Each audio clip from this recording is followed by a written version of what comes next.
Salve pessoal, sejam bem-vindos a mais um vídeo do canal. Dessa vez o assunto vai ser regulação da mídia. Começando de trás para frente, vamos contar logo o final. Somos a favor da regulação e vamos elencar bons motivos para isso.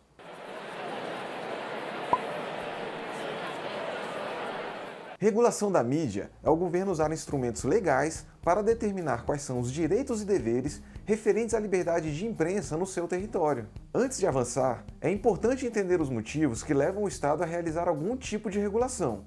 E basicamente são 5. Primeiro, quando são monopólios naturais. Segundo, quando são concessões estatais. Terceiro, quando o mercado não consegue se autorregular. Quarto, quando é um setor com grande potencial de gerar efeitos negativos na sociedade. E quinto, quando é um setor capaz de exercer muito poder.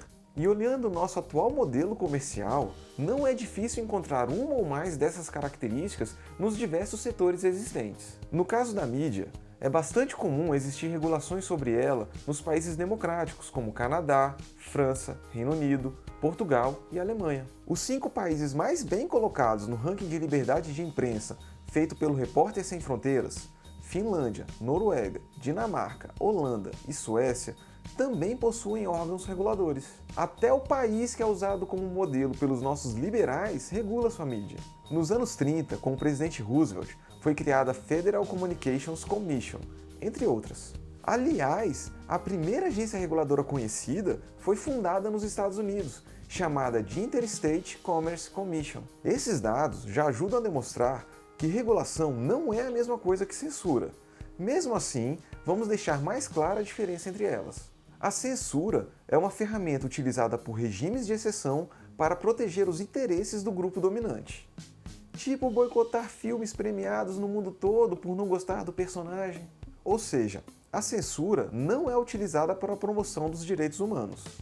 Por exemplo, regular conteúdos que possam atentar contra os direitos das crianças, das mulheres, de grupos religiosos, de deficientes ou de outros grupos minoritários não se enquadra na definição de censura, pois essa medida visa aprofundar a pluralidade de vozes e visões fundamentais para a democracia.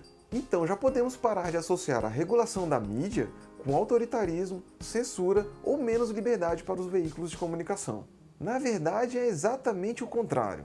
A regulação da mídia existe para que ela possa exercer sua função social cada vez com mais liberdade. Uma dessas funções sociais é fornecer aos cidadãos informações relevantes sobre os candidatos que irão disputar cargos políticos. Além disso, a imprensa faz parte do jogo democrático de pesos e contrapesos, servindo como uma espécie de órgão divulgador das ações danosas realizadas pelos governantes. E por último, também um ambiente de debate público que necessita de diferentes opiniões. Acham que em um ambiente sem regulação, onde a mesma pessoa pode ser dona da TV, do rádio e das revistas, serão debatidas ideias plurais ou apenas as que interessam o dono das mídias? Vocês receberão informações imparciais sobre os candidatos ou haverá algum tipo de favorecimento para o candidato preferido do dono? Será que vão divulgar as atividades danosas e irregulares sobre o candidato do dono dos meios de comunicação? Pode piorar um pouco. E se o dono da TV for o próprio candidato ou governante? Pois é, a distribuição de concessões das mídias encontra problemas desde a ditadura. Até a promulgação da Constituição de 88, era prerrogativa do presidente escolher quem ganharia esses presentes. Infelizmente, mesmo com a redemocratização, esse assunto continuou bastante delicado. Antônio Carlos Magalhães, o ACM, ministro das Comunicações do governo Sarney, já usava as concessões como moeda de troca entre os parlamentares. Para ter ideia, um deputado que ganharia uma rádio em Petrolina perdeu essa boquinha porque votou pelo mandato de 4 anos do Sarney. Num total de 165 concessões, 91 delas foram parar nas mãos de parlamentares, e 90% deles votaram pelo mandato de 5 anos do Sarney. Que coincidência, né? Ah, e é claro que o próprio ACM não ia perder uma oportunidade dessas para se beneficiar, e acabou distribuindo rádios e TVs entre seus familiares. Hoje, no Brasil, segundo o monitoramento de propriedade da mídia, realizado pelo Repórter Sem Fronteiras, existe um alto grau de concentração de propriedade e geográfica, falta de transparência e interferências econômicas, políticas e religiosas. Se a gente prestar atenção, fica bem fácil perceber as consequências dessa concentração.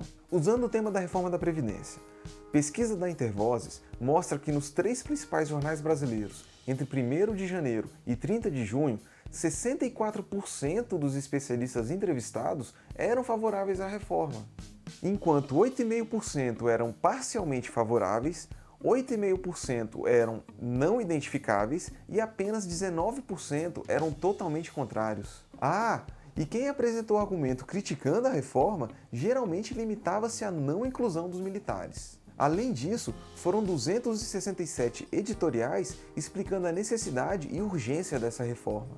Já na televisão, analisando semanas onde o tema da reforma era central, poucos especialistas foram mostrados. As matérias focavam principalmente em dar espaço para as vozes do atual governo apresentar a proposta, quase não existindo contraponto da oposição. Dos poucos especialistas apresentados, 90% eram favoráveis à reforma e apenas 10% eram contrários. Outro aspecto bem cruel foi identificado nessa pesquisa. Os especialistas apresentados, tanto nos jornais como na TV, eram quase 90% homens. Lembrando que especialista normalmente é uma pessoa com conhecimento técnico sobre determinado assunto que apresenta sua opinião sem nenhum interesse pessoal. Só que nessa reforma, as maiores afetadas serão as mulheres. O Diese aponta que atualmente as mulheres recebem menores salários que homens, são a maioria dos desempregados, as que menos possuem carteira assinada e trabalham mais horas por semana. Após a aprovação da PEC, essas diferenças irão piorar. Isso tudo já com um problema de representatividade, que eu sei que foi a primeira coisa que vocês perceberam. Mas estamos falando de mídia. Vamos com um assunto ruim de cada vez. Então, voltando para o começo do vídeo, comparando com os países com maior liberdade de imprensa, a diferença é que no Brasil nossa mídia não é regulada, e isso não é mera coincidência. Estamos recebendo informações bem manipuladas por um pequeno grupo que possui muito dinheiro e poder. E dificilmente essa turma tem os mesmos interesses e objetivos que vocês. Esse foi o nosso vídeo de hoje. Nos ajude a divulgar para nossa mensagem chegar mais longe. Até mais!